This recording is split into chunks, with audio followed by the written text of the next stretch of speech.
Intel, once the crown jewel of American semiconductor manufacturing, has faced a rocky road in recent years. From tumbling revenues and a plummeting stock price to a struggling foundry business and a decline in its once dominant CPU market, the challenges keep piling up. They are also falling behind in the critical AI race, and it's clear Intel is navigating rough waters. In today's video, we'll take a deep dive into what's been happening to Intel and unravel the story behind their struggles. Are we witnessing the fall of a tech giant, or is there still hope for a comeback? Stick around because you won't want to miss this in-depth discussion.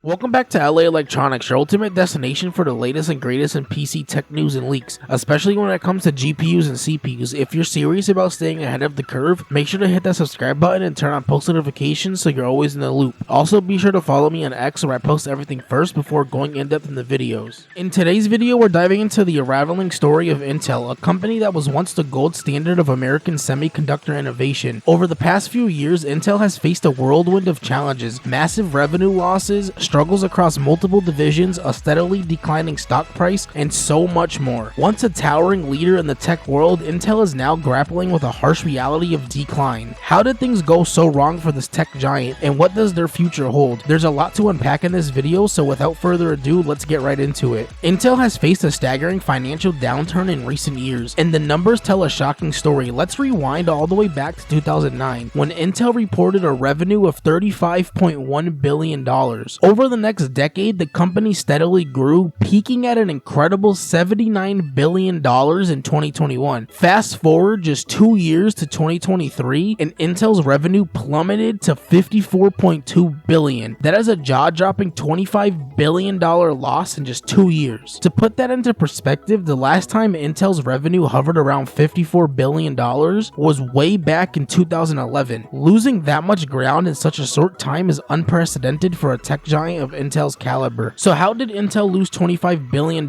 in revenue so quickly, you might ask? Well, stick around because as we unpack the rest of Intel's challenges, it will all start to make sense of how they lost so much money in such a short time. One major factor behind their financial struggles is their negative free cash flow. Free cash flow is essentially all the money left over after a company pays all of its expenses and is a critical indicator of a company's financial health. For 25 consecutive years, Intel maintained a positive free cash flow ranging from $6 billion to $21 billion.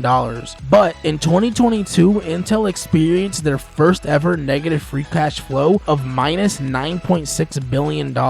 Then in 2023, that figure worsened dramatically, ballooning to a massive negative $14.3 billion.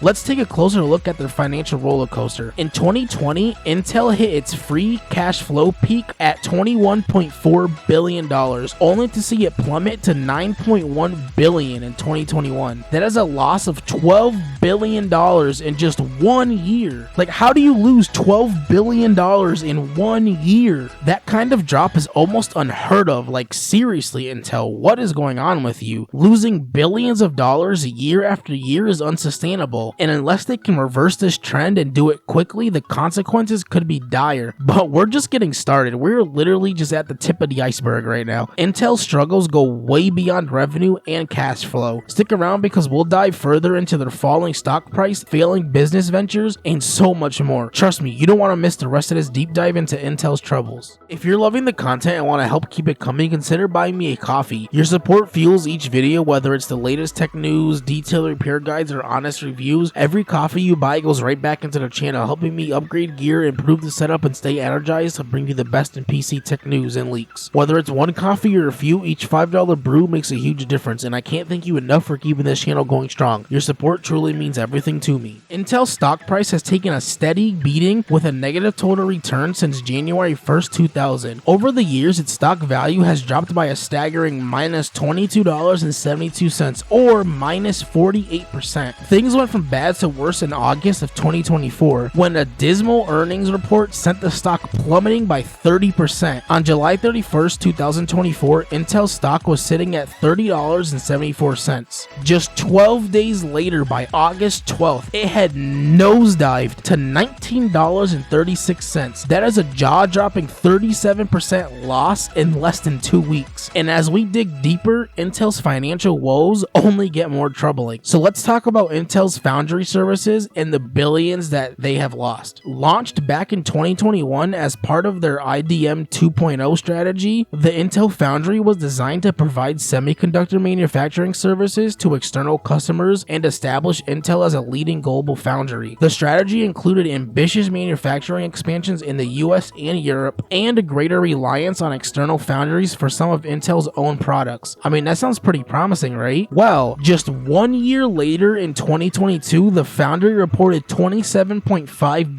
billion in revenue, which is an impressive number on the surface, but here's where it gets scary. They've also posted a massive operating loss of negative $5.2 billion, and it doesn't even stop there. In 2023, the foundry's revenue dropped to $18.9 billion, paired with an even larger operating loss of negative $7 billion. Basically, in simple terms, an operating loss occurs when a company's operating expenses exceeds their total profits.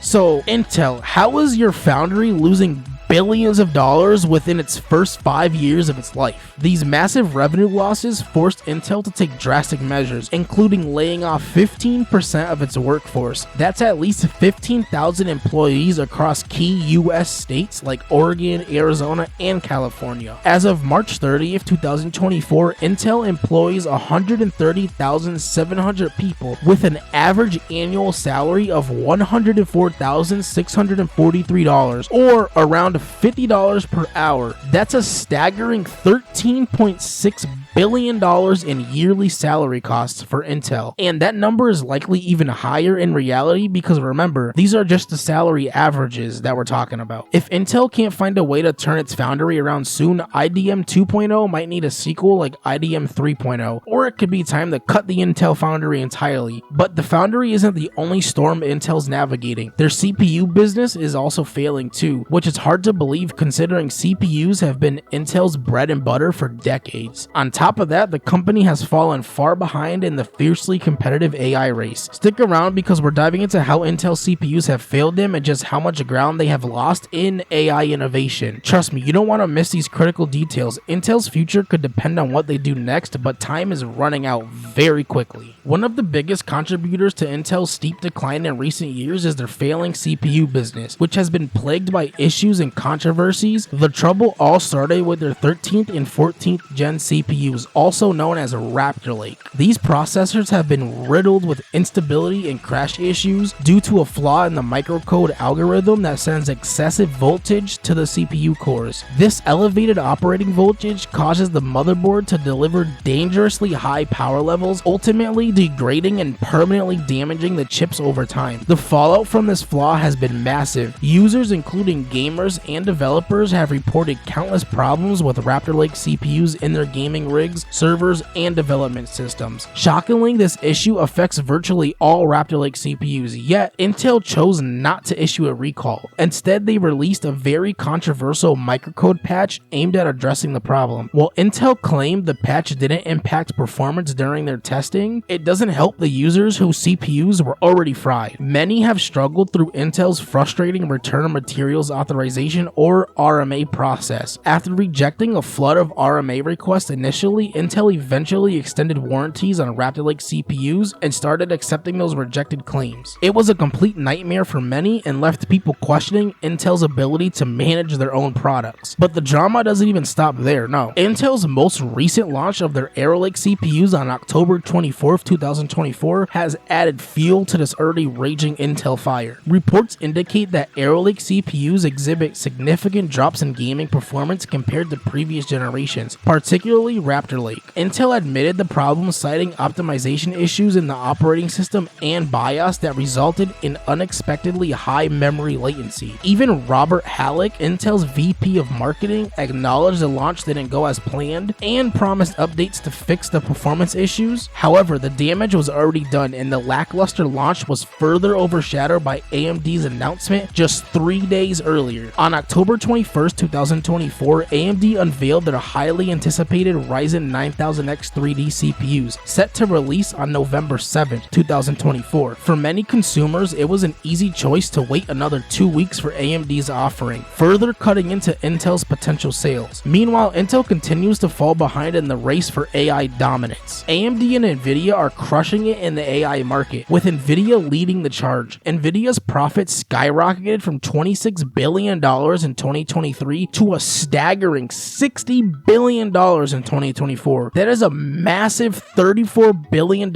increase in just 1 year. Intel, on the other hand, is bleeding billions and struggling to keep pace with the surging demand for AI computing. So how is Intel attempting to bounce back, you might ask? Well, the company is making massive investments in new chip manufacturing facilities and technologies to catch up with competitors like Nvidia and AMD. They're also working on developing their own line of AI chips to rival Nvidia and AMD, while trying to grow their Foundry business by manufacturing chips for other companies. Whether these efforts will be enough to save Intel from their downward spiral remains to be seen, but what do you think? Can Intel turn things around and reclaim their former glory, or are we witnessing the slow decline of a once great tech giant? Let me know your thoughts and opinions in the comments down below. If you enjoyed this video, don't forget to smash that like button, as it really helps the channel grow. Want to see more deep dives into the ups and downs of PC companies? Then let me know in the comments down below. And if you're curious about how AMD is absolutely crushing Intel on Amazon's best-selling CPU charts, click the card in the top right corner to check out my previous video, where I break down Amazon's top 50 best-selling CPUs. And trust me, the results will blow your mind. Thank you so much for watching, and I'll catch you in the next video. Peace out.